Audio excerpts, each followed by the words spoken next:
नमस्कार दोस्तों, स्वागत है आपका अपने YouTube channel KPM learning institute में।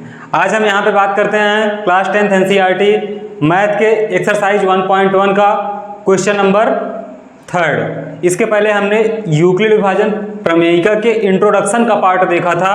अगर आप नहीं देखे हैं तो चैनल की प्लेलिस्ट में जाके उसको आप देख सकते हैं, जिससे क्वेश्चन को सॉल्व करने में ईजी रहे।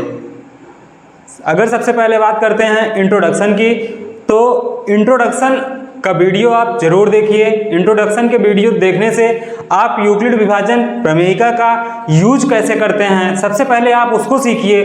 उसके बाद क्वेश्चन आप सॉल्व करिए, जिससे क्वेश्चन आपका इजी रहे। क्वेश्चन हमारे पास दिया गया है, आइए हम क्वेश्चन पे चर्चा करते हैं। सबसे पहले हम क्वेश्चन को ध्यान से पढ़ते हैं, उसके बाद फिर हम क्वेश्चन को सॉल्व करते हैं। यहाँ पे हमारे पास क्वेश्चन दिया गया है, किसी परेड में 616 सदस्यों वाली एक सेना की टुकड़ी को 32 सदस्यों वाले एक आर्मी बैंड के पीछे मार्च करना है। क्वेश्चन में क्या कहा है कि एक परेड में 616 सदस्य हैं। कितना सदस्य हैं? 616 सदस्य हैं। एक सेना की टुकड़ी, अब उसी में से कह रहा है कि एक सेना की टुकड़ी 32 सदस्यों वाली, कितने सदस्यों वाली?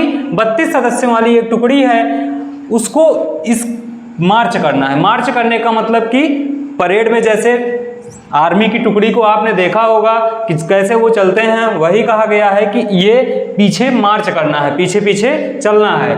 फिर कह रहा है दोनों समूहों को समान संख्या वाले स्तंभों में मार्च करना है। इसका मतलब क्वेश्चन में हमसे ये कहा है कि दोनों समूहों में, मतलब जो समूह है उसमें जो हमारे पास संख्या होगी वो क्या होगी? समान होगी। फिर कह रहा है उन स्तंभों की अधिकतम संख्या क्या है जिसमें वे मार्च कर सकते हैं। अब हमसे कहा है कि टुकड़ी में जो सदस्य हैं उनकी अधिकतम संख्या क्या हो सकती है। इसका मतलब कि जो मार्च करना है, जो सदस्यों को मार्च करना है, जो सदस्यों को चलना है, उनकी हमसे संख्या पूछा है कि एक टुकड़ी में अधिकतम संख्या कितने हो सकते हैं। तो हम सबसे पहले बात करते हैं कि अगर कभी हमसे अधिकतम जब पूछा रहता है तो वहां पे हम क्या निकालते हैं? HCF निकालते हैं। क्या निकालते हैं? HCF निकालते हैं। तो हमको क्वेश्चन में हमसे पूछा था अधिकतम संख्या क्या है, तो हम यहाँ पे इसका क्या निकाल देते हैं? HCF निकालते हैं। अब HCF निकालने का मतलब कि HCF हमको कैसे निकालना है, तो HCF हमको इसमें यूक्लिड विभाजन प्रमेयिका से निकालना है। किससे निकालना है? यूक्लिड विभाजन प्रमेयिका से। इसीलिए आपसे कहा गया कि अगर आप इसका इंट्रोडक्शन नहीं देखे हैं तो इंट्रोडक्शन आप जरूर देखिए, जिससे क्वेश्चन आपको आसानी से सॉल्व कर सकें। तो हम यहाँ पे बात करते हैं यूक्लिड विभाजन प्रमेयिका के द्वारा इसका हम क्या निकालते हैं? HCF निकालते हैं।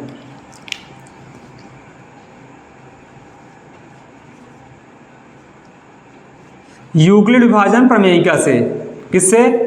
यूक्लिड विभाजन प्रमेयिका से।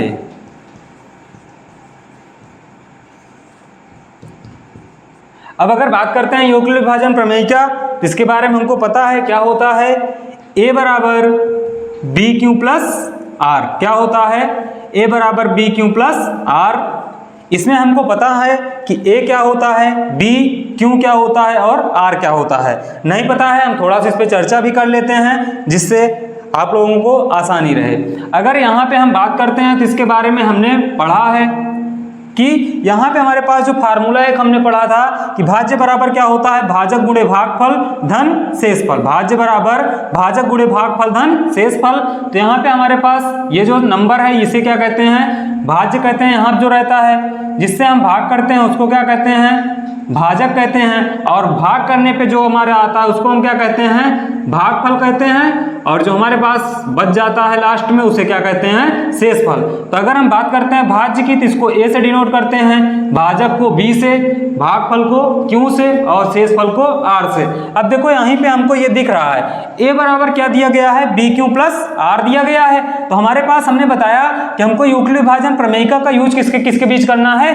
616 और 32 के बीच में करना है। तो हम ऐसा करते हैं, यहाँ पे 616 और 32 का HCF निकाल देते हैं, जिससे आसानी से लग जाए। तो 616 में हम किससे डिवाइड करते हैं? 32 से डिवाइड करते हैं। तो 32 से अगर डिवाइड कराएंगे तो 32 से कितनी बार जाएगा? एक बार। 32 से कम 32, और यहाँ पे क्या बच जाएगा? 11। 11 में से 2 गया 9 और 5 में से 3 गया 2। यहाँ पे क्या आ गया? 200 296। कितना आ गया 296। अब 8 त्रिक 24 और 9 त्रिक 27। अब कितनी बार जाएगा 9 बार, तो 9 दूनी 18, 9 त्रिक 27, 27 एक 28, 16। यहाँ पे 16 हो गया, 16 में से 8 घटाएंगे तो कितना आ जाएगा 8, 8 8 16। और यहाँ पे क्या हो जाएगा, यहाँ पे कुछ नहीं बचेगा। अब हमारे पास यहाँ पे जो रिमाइंडर आया है वो कितना आया है 8 आया है। कितना आया है 8 आया है। अब हम 8 से किस में डिवाइड करते हैं 32 में, तो 8 से हम 32 में डिवाइड करा देते हैं। 8 4 जा 32, 8 4 जा कितना हो गया 32। और अगर 8 4 जा 32 हो गया तो इसमें हमारे पास हमको पता है कि जो हमारे पास लास्ट में बचा रहता है वही इसका क्या होता है एचसीएफ होता है। तो यहाँ पे लास्ट में हमारे पास क्या बचा है 8 बचा है, तो 8 हमारा क्या हो जाएगा एचसीएफ। अब हम बात करते हैं कि इसको हम लिखते कैसे हैं, इसको हम लिखते कैसे हैं इसको देख लेते हैं। यहाँ पे अगर हम ए की बात करते हैं तो ए का हमारे पास मान क्या दिया गया है 616 दिया है। क्या दिया है 616 बराबर बी का मान हमारे पास क्या दिया गया है 32। और क्यू की बात करते हैं तो क्यू का हमारे पास, क्यू की हमारे पास वैल्यू क्या है 19 है। प्लस आर की बात करते हैं तो 8 हमारे पास यहाँ पे क्या बच गया है 8 बच गया है। ठीक है, ये ऊपर हमको दिख रहा है, उसी से हमने यहाँ पे लिखा। इसके बाद हम क्या करते हैं कि हमने बताया था कि यूक्लिड विभाजन प्रमेयिका में जब तक बी का मान जब तक आर का मान 0 नहीं आ जाता तब तक हमारे पास बी हमारा एचसीएफ नहीं होता। और जब हमारा आर का मान या हमारा रिमाइंडर या शेषफल 0 आ जाता है तो वहां पे जो हमारे पास बी की वैल्यू होती है वही हमारा क्या कहलाता है एचसीएफ कहलाता है। तो हम इसको यहाँ पे पुनः यूक्लिड विभाजन प्रमेयिका का यूज करते हैं। तो एक बार हम फिर से यूक्लिड विभाजन प्रमेयिका से, यूक्लिड विभाजन प्रमेयिका से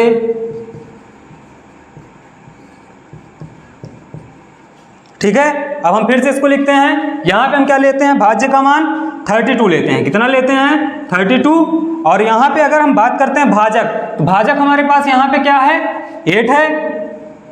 और अगर हम बात करते हैं भागफल, तो भागफल क्या है 4 है। और अगर शेषफल की बात करते हैं तो यहाँ पे शेषफल हमारा क्या आया है 0 आया है। क्या आया है 0।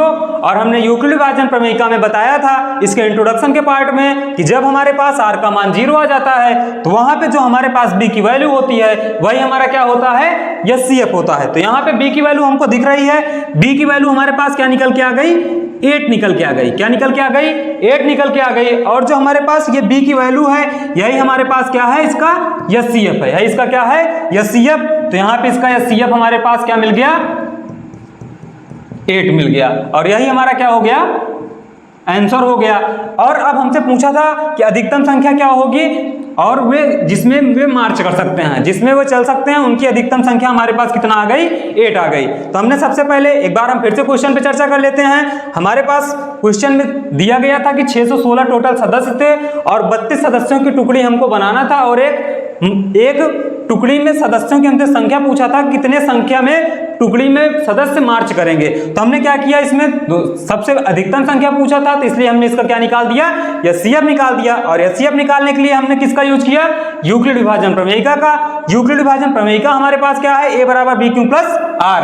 और हम सबसे पहले हमने क्या किया यहाँ पे एचसीएफ इसका निकाल दिए। हमने सबका मान बता दिया था कि a हमारे पास क्या है, b क्या है, q क्या है, r क्या है। और हमने बताया था कि यूक्लिड विभाजन प्रमेयिका में जब तक रिमाइंडर का मान 0 नहीं मिल जाता, जब रिमाइंडर का मान 0 मिल जाता है तो यहाँ पे जो हमारे पास b की वैल्यू रहती है वही हमारा क्या कहलाता है एचसीएफ कहलाता है। तो यहाँ पे हमारे पास रिमाइंडर का मान कितना मिल गया हमको 0 मिल गया। तो यहाँ पे जो हमारे पास b का वैल्यू 8 आया था ये हमारा क्या हो गया एचसीएफ हो गया। ठीक है, तो ये हमारा क्या हो गया आंसर हो गया। अब हम मिलते हैं एक नए वीडियो में, तब तक आप बने रहिए केपीएम परिवार के साथ। ज्यादा से ज्यादा वीडियो को लाइक करिए, शेयर करिए, सब्सक्राइब करिए। और अगर आपको किसी अन्य टॉपिक पे या नए टॉपिक पे वीडियो चाहिए तो उसको भी आप बता सकते हैं। धन्यवाद।